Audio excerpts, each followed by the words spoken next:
हमारे व्यस्त जीवन में ईश्वर की आवाज़। हम जीवन में ऊपर उठना चाहते हैं और ऊपर उठने के लिए सीढ़ी की ज़रूरत होती है। आजकल जगह जगह लिफ्ट है, स्केलेटर भी है। एक सच्चा गुरु एक सीढ़ी है, एक स्केलेटर है। उसके संपर्क में आते ही हम ऊपर उठना शुरू करते हैं। एक सच्चा गुरु सबसे बड़ा वरदान है। ख्रिस्त जयंती का काल 4 जनवरी 2024 बृहस्पतिवार। पहला पाठ यूहन्ना का पहला पत्र अध्याय 3 पद संख्याएं 7 से 10 तक और संत यूहन्ना का सुसमाचार अध्याय 1 पद संख्याएं 35 से 42 तक।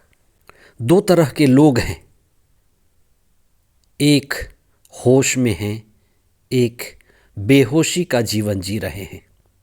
वे लोग जो बेहोश हैं, न उन्हें खुद की चिंता है, न खुद का होश है, न उन्हें किसी दूसरे की ज़रूरत है। वे शरीर केंद्रित जीवन जी रहे हैं और उनकी पहचान भी बनी है शरीर से और अहंकार से। इसके विपरीत कुछ लोग हैं जो होश में हैं, वे चेतनशील हैं, आत्मा केंद्रित हैं और वे आत्मा द्वारा संचालित हैं।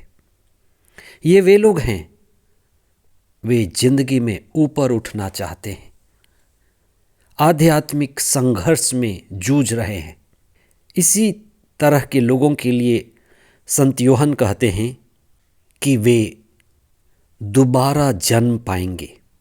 आज के पहले पाठ में संत यूहन्ना कहते हैं कि कुछ लोग ऐसे हैं जो ईश्वर के द्वारा जन्मे हैं, आत्मा में उन्हें दोबारा जन्म मिला है। वे स्वयं को जानते हैं और आध्यात्मिक उन्नति कर रहे हैं। उन्हें अपनी दिव्यता का ज्ञान हो चुका है और आत्मा केंद्रित जीवन जी रहे हैं। वे उन्नति करते जाएंगे।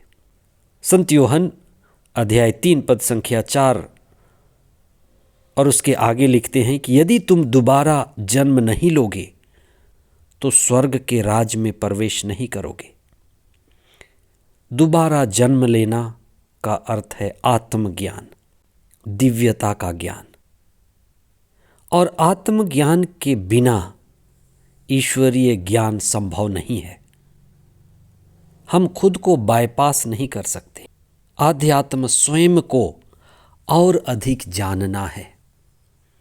आध्यात्म हमें आध्यात्मिक पहचान देता है, आत्मा से संबंधित अनंत जीवन और हमारे जन्म से भी आगे और मृत्यु के बाद की परछाई भी दिखाता है। आज के सुसमाचार में ईसा के 2 शिष्य यूहन्ना और अंद्रयास ईसा के पीछे पीछे चलना शुरू करते हैं। शिष्य कौन है? शिष्य वह है जो अपनी मुक्ति पाने के लिए गुरु की तलाश में रहता है। गुरु की प्यास उसे होती है, जो सत्य की प्यास, सत्य की तलाश से जुड़ी है। इसलिए शिष्य वह है जो गुरु को समर्पित होता है, गुरु के पीछे पीछे चलता है, वही चेला है।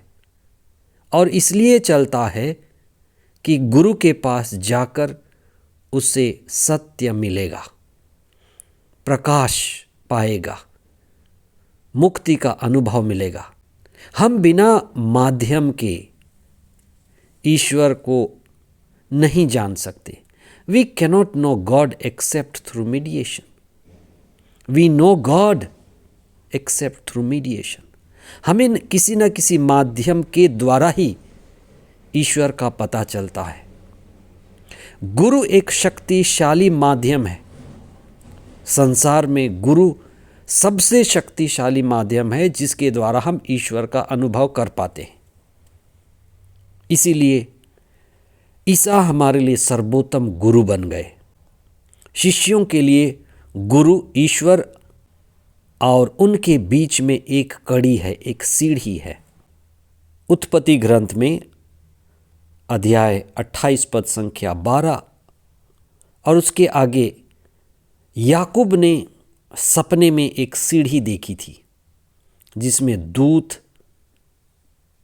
चढ़ रहे थे और उतर रहे थे। एक सुनसान निर्जन प्रदेश में उसने सीढ़ी देखी थी। शायद वही सीढ़ी ईसा हैं जिन पर स्वर्ग के दूत नीचे उतरते हैं और नीचे के लोग ऊपर चढ़ते हैं। बिना सीढ़ी के ऊपर चढ़ना कितना कठिन है। इसलिए ईसा की शिक्षा, ईसा की उपस्थिति, ईसा के द्वारा दिया हुआ ज्ञान, ईसा के द्वारा दी गई आत्मा, ये सब मुक्ति के माध्यम बन गए।